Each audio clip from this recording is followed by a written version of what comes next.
ఇక అమెరికాలో ఉంటున్న ఎన్ఆర్ఐలు తమ సంస్థలో పెట్టుబడి పెట్టడానికి ఉత్సాహం చూపిస్తున్నారని ఫార్చ్యూన్ ఇన్ఫ్రా బటర్ఫ్లై సంస్థ సీఎండీ శేషగిరిరావు అంటున్నారు.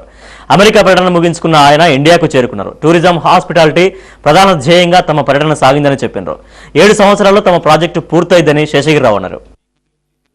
అంటే ఇక్కడ మన ప్రాజెక్ట్ లో వచ్చేసి మెడికల్ టూరిజం కాన్సెప్ట్ కింద హాస్పిటల్స్ ప్లస్ అదే విధంగా so wonderful excellent some of the doctors వచ్చేసి కూడా వాళ్ళు ఇంట్రెస్ట్ చూపెట్టారు. ఎస్పెషల్లీ ఇండియాలో వచ్చేసి పెద్ద మొత్తంలో బాగా ఇన్వెస్ట్ చేయాలి రావాలి అనేది concept. Some of the people already కూడా మన హైదరాబాద్ కూడా విజిట్ చేశారు, వాళ్ళు బాగా హ్యాపీగానే ఉన్నారు.